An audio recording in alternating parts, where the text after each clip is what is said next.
ভারতের উত্তরাখণ্ডের উত্তরকাশী জেলার ধরালি গ্রামের এই আকস্মিক বন্যা আলোড়ন তোলে বিশ্বজুড়ে। পূর্ণ শক্তিতে ধেয়ে আসা পানির তোড়ে চোখের পলকে ভেসে যায় দুই পাশের বিস্তীর্ণ এলাকা।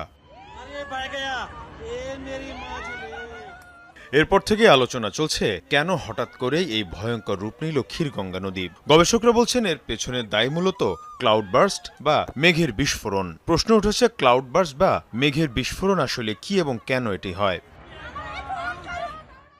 গবেষকরা বলছেন গরম বাতাস ঠান্ডা বাতাসের সংস্পর্শ এলে ঘন মেঘের সৃষ্টি হয়। গরম বাতাস ওপরের দিকে উঠতে থাকার কারণে মেঘে সঞ্চিত পানির কণা বৃষ্টি হয়ে ঝরে পড়তে পারে না। মেঘ নিচু অঞ্চল থেকে উচ্চ ভূখণ্ডের দিকে উঠতে থাকে। উচ্চতা বাড়ার সাথে সাথে আর্দ্রতা পাল্লা দিয়ে বাড়তে থাকে এবং মেঘ তৈরি হয়। ছোট অঞ্চলে বেশি পরিমাণে মেঘ ঘনীভূত হলে ব্যাপক বৃষ্টিপাত হয়, যাকে ক্লাউড বার্স্ট বলে।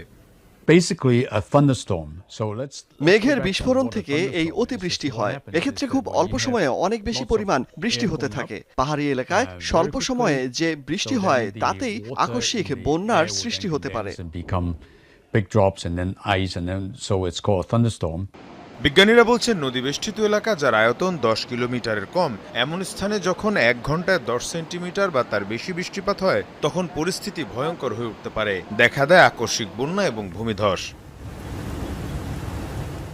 এ ধরনের ক্লাউড বাস্টের পূর্বাভাসও দেয়া যায় না। হিমালয় অঞ্চলে এ ধরনের মেঘের বিস্ফোরণের শঙ্কা রয়েছে বলেও জানান গবেষকরা। তাপমাত্রার অসঙ্গতি এবং জলবায়ু পরিবর্তনের কারণে এ ধরনের ঝুঁকি বাড়ছে বলেও জানান তারা।